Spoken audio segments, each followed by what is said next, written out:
अब मध्य प्रदेश में भी विधानसभा चुनाव की राजनीतिक पार्टियां तैयारियां शुरू कर चुकी हैं और इस बार विधानसभा चुनाव में ग्वालियर चंबल अंचल में बीजेपी के लिए टिकट बांटना बड़ी चुनौती होगी। अंचल की एक एक सीट पर बीजेपी के कई दावेदार मैदान में आ चुके हैं। ये रिपोर्ट देखिए।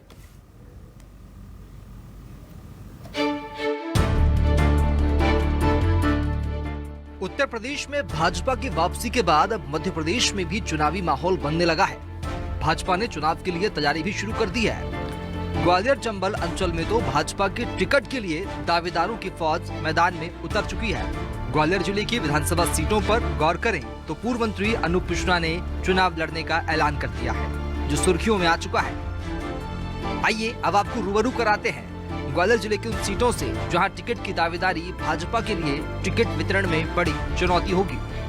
ग्वालियर पूर्व सीट उपचुनाव में हारने वाले सिंधिया खेमे के मुन्ना लाल गोयल के साथ ही पूर्व माया सिंह अनूप मिश्रा दावेदार हैं। ग्वालियर सीट स्थानीय विधायक और ऊर्जा मंत्री प्रद्युम्न सिंह तोमर का टिकट पक्का है, लेकिन हाल ही में पूर्व मंत्री जयभान सिंह पवैया भी मैदान में आ गए हैं। ग्वालियर दक्षिण सीट पुराने भाजपाई पूर्व मंत्री नारायण सिंह कुशवाहा, पूर्व महापौर समीक्षा गुप्ता और सिंधिया खेमे के मदन कुशवाहा दावेदारी कर रहे हैं।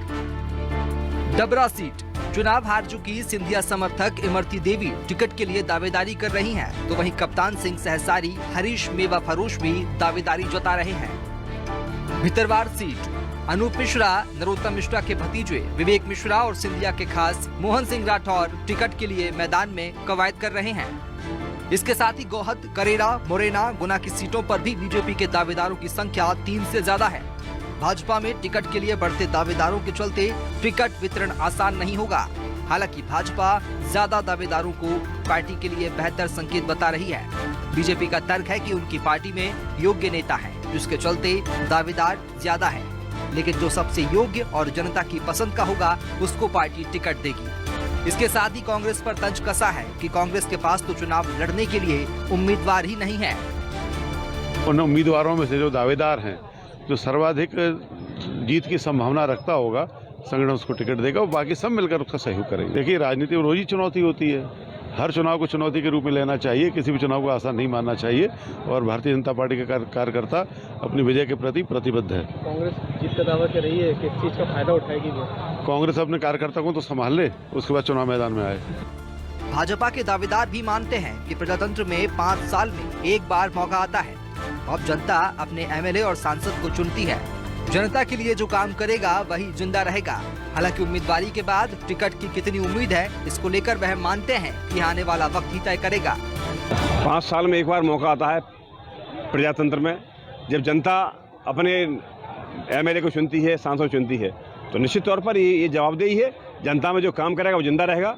तो हम लोग भी भारतीय जनता पार्टी कार्यकर्ता हैं, जनता की अपेक्षाओं को पूरा करने का प्रयास करते हैं और निश्चित तौर जनता की अपेक्षा होती भी है। सरकार हमारी है तो जनता की अपेक्षा है। हमारा प्रयास है कि क्षेत्र का विकास हो। हमारा प्रयास है कि क्षेत्र की जो योजना है गरीबों की, उन योजनाओं का लाभ जन जन तक पहुँचे, गरीबों तक पहुँचे, ये हमारा प्रयास है। उधर कांग्रेस का दावा है कि उनके पास हर सीट पर बेहतर उम्मीदवार है। 2023 में कमलनाथ की अगुवाई में दमदारी से चुनाव लड़ा जाएगा। भाजपा के बयान पर कांग्रेस के प्रदेश प्रवक्ता सिद्धार्थ सिंह राजावत का कहना है कि अब भाजपा कई भाजपा में बढ़ चुकी है। ऐसे में नई भाजपा और पुरानी भाजपाइयों में खींचतान मची हुई है। भाजपा की खींचतान का फायदा उनको मिलेगा और 2023 में विधानसभा चुनाव में कांग्रेस की सरकार बनेगी। माननीय कमलनाथ जी के नेतृत्व में कांग्रेस पूरी जोरदार तैयारी के साथ मैदान में उतरेगी। हमारे प्रत्येक सीट पे जो प्रत्याशी और जो पूर्व विधायक हैं वो दमदारी से कार्य कर रहे हैं। भारतीय जनता पार्टी के अंदर जो आपसी खींचतानी और रस्साकसी चल रही है और द्वंद्व चल रहा है जो भारतीय जनता पार्टी के अंदर, एक नाराज भाजपा, एक महाराज भाजपा। कांग्रेस पार्टी 23 में भारी बहुमत से अपनी सरकार बनाएगी। ग्वालियर जिले की सभी विधानसभा सीटों पर अभी से ही भारतीय जनता पार्टी के जो दावेदार हैं टिकट के लिए, वो अपनी अपनी तैयारियों में जुट चुके हैं और यही कारण है कि वर्ष 2023 में विधानसभा चुनाव के दौरान टिकट वितरण भारतीय जनता पार्टी के लिए एक बड़ी चुनौती साबित होने वाला है।